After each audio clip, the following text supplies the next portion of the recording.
Hello there and welcome to this vlog of November 2023. Firstly, just a slight apology for this video being slightly later than usual. I obviously usually drop on Friday, but it's now Sunday. That's the result of having a head cold that really kind of impacted on my voice. So when I usually try to record like a few days in advance and then drop it on the Friday, but yeah, it's only really today, which is the Sunday, that my voice has felt anything like normal again. So just thought I'd delay it a little bit. So let's get into it anyway, because today's video, I want to discuss this little gem. Been meaning to do this video for a while now because I got this back in the summer. For those of you who are not aware, this is I think it's like the latest TRO. Don't recall another one coming out ahead of this. Although, important to note, there are plenty of these like in the digital sphere. They don't print them all. They may print them all eventually, but I think at the moment this is just like Recognition Guide number 1. And what I want to discuss is just why this document, I think, is one of the most important things that, well, in this instance, it's Catalyst Game Labs, but, you know, BattleTech as a whole has done really, outside of anything with the Kickstarters, they're obviously the big thing, but I think commercially this is probably the most important thing that they have done in many, many, many years. So I just want to go through why I think that is the case and why I'm doing this video now.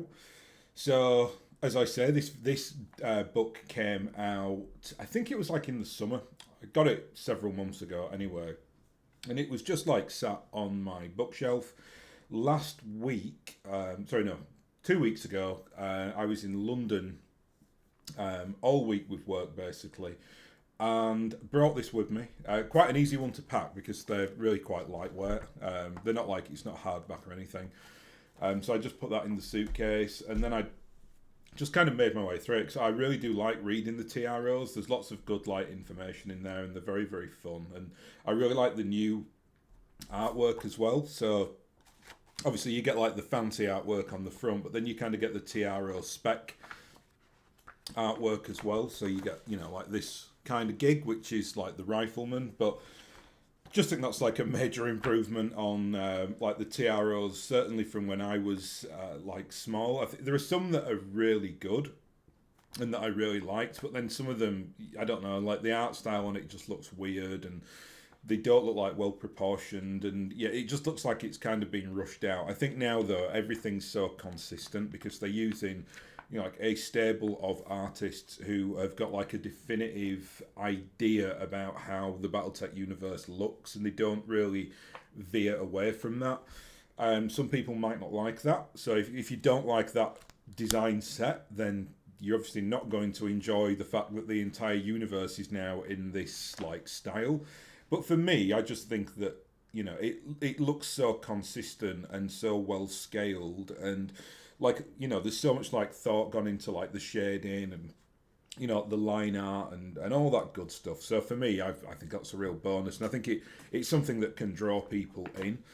I suppose one important thing to say on these books is that the TROs generally generate quite a bit of heat in the community because they usually are like riddled with like typos and spelling mistakes, and to that, you know, I say, okay, fair enough. That's a fair cop. A lot of the like the BattleTech TROs have always suffered from that. I'm speaking as well from someone who's got like a pretty intense, heavy copywriting background. When it comes to things like gaming, I can just kind of turn my brain off to that and skip over it. Where it gets frustrating is obviously if there are errors in like the mech designs. That does happen as well. You know, like they'll put an extra ton of equipment on there, or they'll miss out a critical slot section or something like that. So that's frustrating, obviously, and that's the thing that they really need to sense check. But in just terms of like grammar and style, I mean, it's a technical recognition guide, right? Like, you know, I don't expect, it's basically like a blueprint document, so I don't expect like Tolstoy level narrative and like really, really amazing grammar or anything. So I think people should just really get over that when it comes to stuff like this. I get it, in fiction books you can be a lot more critical, because fiction books are written by people who proclaim to be good writers. So if you see like loads of typos and spelling mistakes and things, you can kind of call people out on that. But I think TRO is very, very different. So why do I think this document then is really, really important? Well, and it's not really, I think that's the one criticism I have with this commercially. It doesn't really tell you on the front that it is an Ilkhan era document, but it is. I certainly would have put that on there. I think that's quite an important factor here. But if we go into the first few pages, I think it will tell us. They basically have this like nice system where it will tell you what era something is. Here, well, it's actually on the back. It's really small. I don't think you can see that, but the highlighted bit there, basically that blacked out section there is Ilkhan. That I think it does tell you that in this document as well. Although they've got a really nice system in this one where every mech profile is basically split over 2 pages. The first page is basically just like the history of the mech, and it goes into the the breakdown of the critical slots, and so you can see what weaponry and equipment is on there. And then the second page, this is where it's interesting to read, because it'll kind of tell you the notable mech warriors related to that particular mech. And then they do this really nice thing now where they split it all out into eras.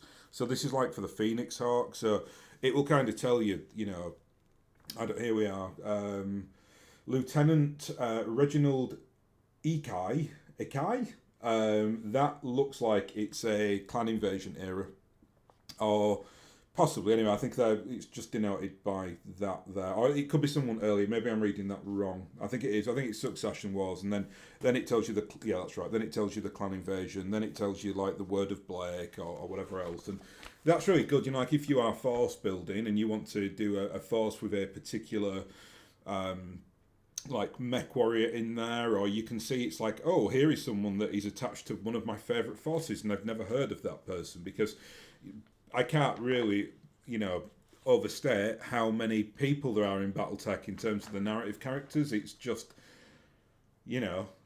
tens of thousands, I would imagine. So it's really difficult to kind of come to terms and to grasp with it all as well. So, having something like this where you've maybe got, I don't know, like 100 people in there, like major players in terms of the mech warriors, that's really, really useful.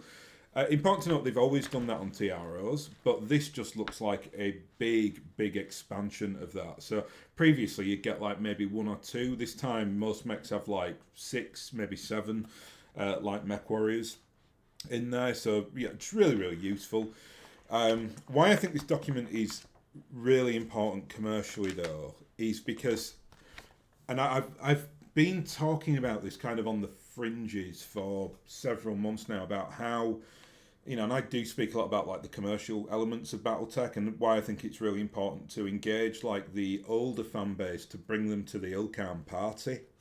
I'm certainly in that demographic, right? Like I do not naturally want to play Ilkhan. I kind of just want to sit in the Succession Wars and the Clan Invasion and the Fedcom Civil War. But, and I think a lot of this comes from the community. Having spoken to so many people across the community, given, like with this channel or the stuff at DFA, I've kind of been brought into Ilkhan because I think you've got to have an open mind about new things. But I do see, like, real, like, grassroots green shoot, to mix the metaphor too much, but, like things that are going on where they're trying to engage us. And this is the absolutely like quintessential engagement document really by CGL to the older fan base, because what they've done here, they've taken all those like classic mechs. I mean, the clue's in the title, right? They just call it classics, and you can see on the front there you've got like I think that's a Crusader, I think that's a Wasp, a Stinger and a Wolverine, I think. So obviously they're all mechs that you very much associate with like, classic BattleTech, like, the earliest days of BattleTech. And it basically, when you go through the TRO, you will see that in every single mech, they give you like basically the Ilkhan era update of that mech when it comes to its equipment. So I'll just talk about like this as an example quickly. So this is the Valkyrie. Valkyrie is very much a. I mean, I've always associated with the Fed Sons. It's like one of the Fed Sons light mechs of choice. It's a very very like competent 6 out of 10 mech. So it's a nice like force filler. Battle value's like affordable as well.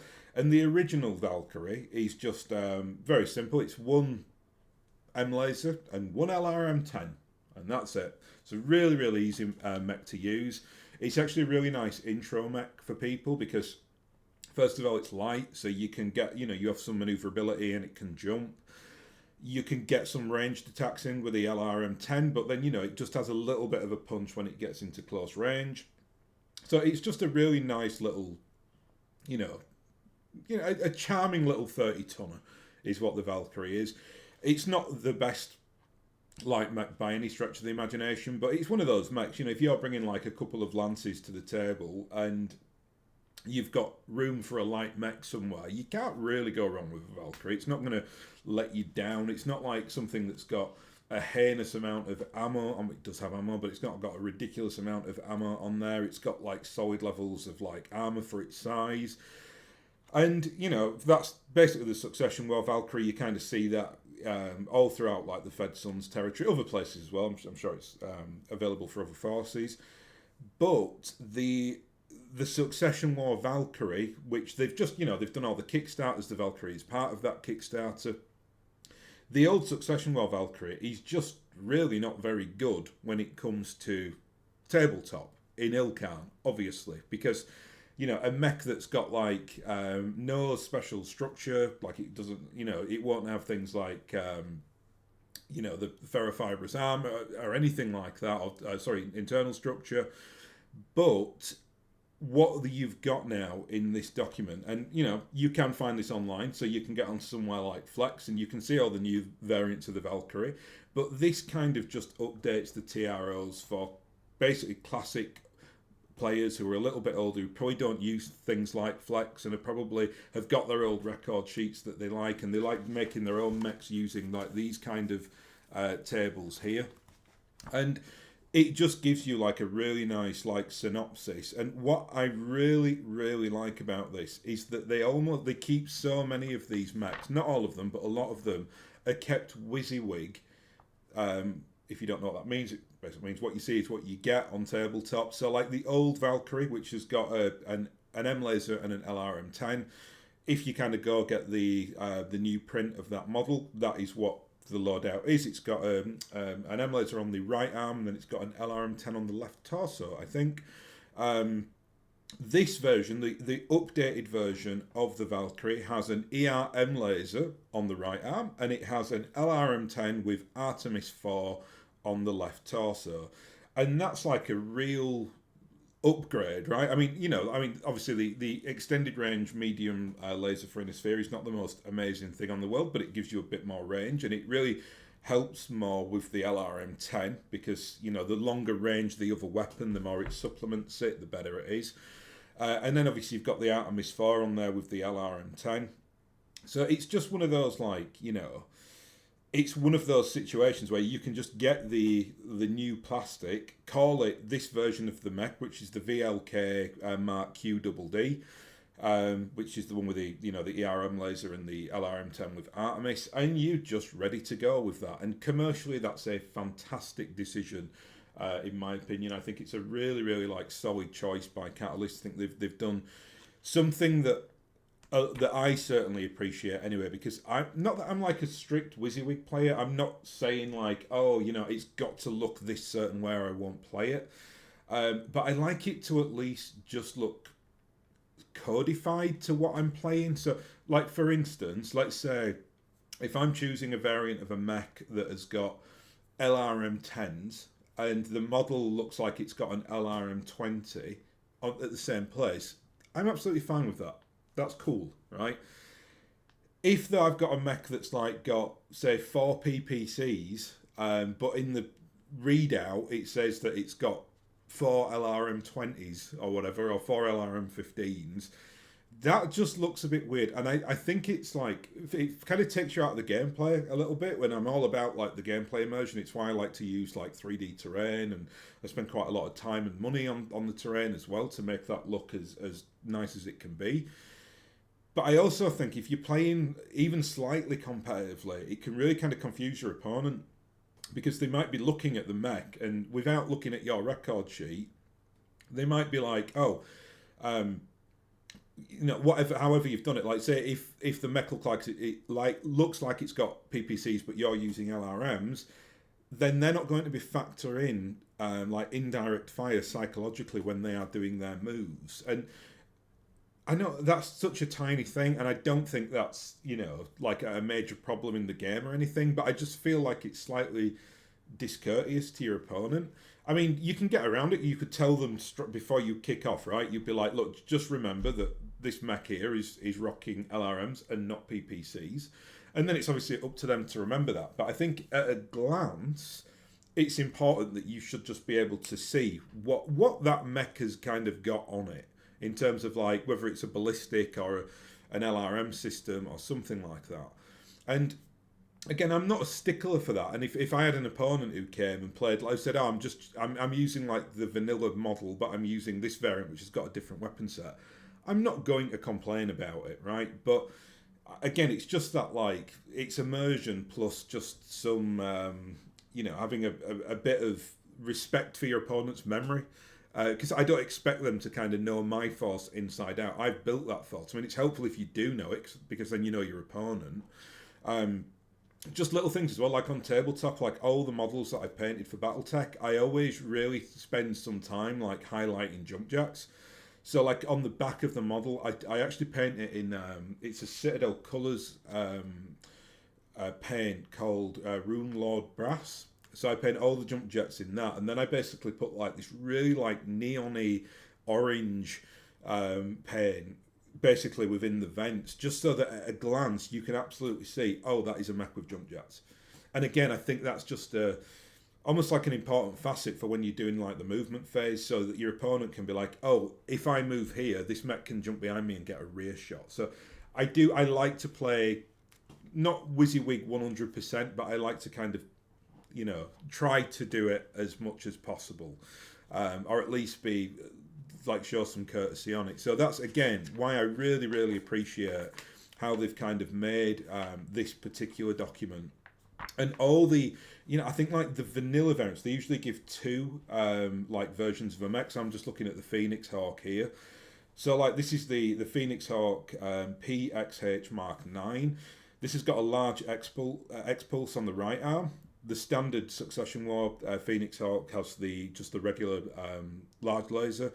Then it's got medium lasers on the left arm and right arm. Again, that's exactly the same as its Succession War counterpart. And then it's got light machine gun, or light machine guns on the right arm and left arm. So that is absolutely the same as the old Phoenix Hawk, right? I think this one's obviously improved because that weaponry is significantly better. Plus, I think this one has, it's got improved jump jets on here, so that will give it a jump of 8. Yeah. So wow, this mech is absolute nails. It walks 6, runs 9, jumps 8. That's very, very good. Light machine guns as well. I really, really like light machine guns. They've basically got like better distance or better range than like regular machine guns, so they're a little bit more viable. I think as well, like, and this kind of segues me into the next point, really.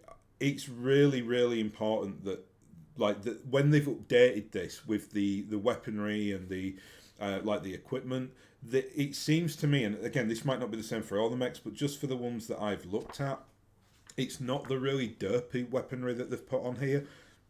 Like large X-Pulse, super easy to use.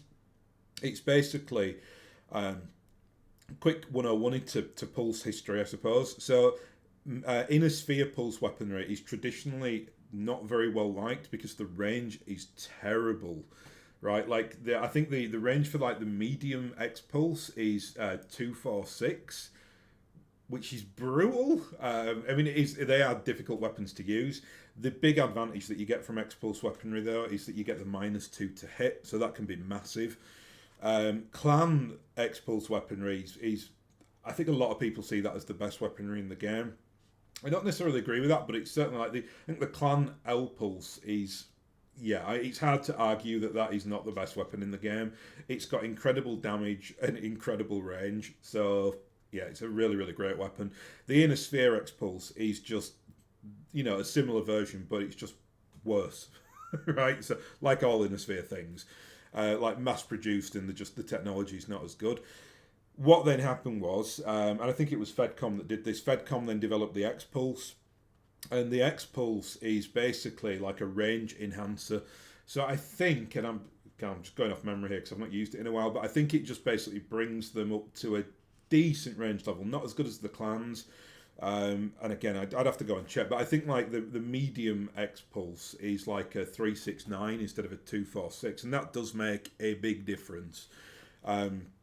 So but easy, right? Like that pulse weaponry then, so it gets the -2 to hit, and it gets a bit more range than a regular X-Pulse.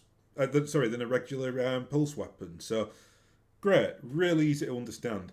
I think where I have problems with some of the new weaponry and some of the new equipment is that it tends to be very, very like rules heavy and slightly annoying. I've not, certainly in like the vanilla, say vanilla, it's like they'll do 2 variants of a mech. One of them is just like upgrade to the mech for Ilkhanir, and then the other one tends to be a little bit more derpy. So on the other one you might see more intricate like weaponry and systems, but that's, again, I'm not complaining about that. It gives you a nice option. But for me, there is an element where I don't want to kind of get into the weapons race of like rock, paper, scissors, which I kind of just assumed is what happened after like it kind of came in the Fedcom Civil War, but post Fedcom Civil War, you have that situation where you have like different armor systems that they're better against certain weapon systems, and then they're weaker against other ones, and then this laser does like more damage to this particular armor set, and it's an element to the rules I do not like. I mean, there's already enough complexity, tactical and strategical complexity in BattleTech. I do not feel like we need that extra veneer of complexity where I'm constantly having to look at my sheet and think to myself, oh yeah, this mech here has got hardened armor, so that will do this, and then when this ballistic thing attacks, this thing happens. It does strip a lot of the joy out of the game, and I think commercially, this is my opinion on it, I think because BattleTech nearly died and it lost its core fan base, disregard that, it kept its core fan base, but it lost a lot of its casual players. I think that's the way to put it. I'd put myself in that. I think like before I really got back into BattleTech and I had like the disposable income to go and buy all the stuff, I was very much a casual fan, back when I was a kid. So I used to play a lot of like other games, and I used to love BattleTech, but I think as soon as it started getting weird, I was like, yeah, I'm not interested. And then it's not that I just made a decision of I'm never playing that again. It's just I drifted away from it. Now I think what happened then is because they had a core fan base who were the core hardcore players, they're probably much more keen to do the more elaborate stuff. So they do like the rock paper scissors element, and then they had to kind of cater to that crowd. And they got like the weapons creep and the equipment creep came in. Now I think they're starting to understand what a monumental mistake that was, and I think this is actually a very, very good example of how they are trying to rectify that problem and engage people again. So by all means, you can play in Ilkhanir and play with taser weaponry and all the other weird and wonderful like armor sets and internal structure sets and weaponry that does damage against one but not the other, etc. For me, and I think this is how I look at it anyway, I basically strip all that out of my rule set and I just don't use weapons or vehicles with that particular rule set. So for instance, like if I've got if I'm playing not that I really play in Ilkhanir, but I will eventually, when I get into that era, I am just not going to. I'll probably just make, if I'm playing with someone, I'll say, oh, look, we're playing, but here is a red list of weaponry and armors that we just aren't using, because otherwise it just really gives an extra veneer of complexity to the game, which I'm not appreciating.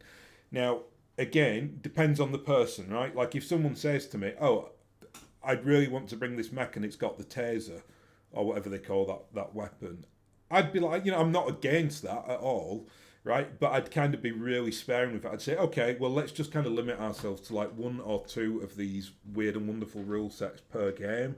Otherwise, you just end up in an arm race with your play with the person that you're playing with, and I just don't think that's fun at all. And I don't think that's what BattleTech is meant as a gaming system.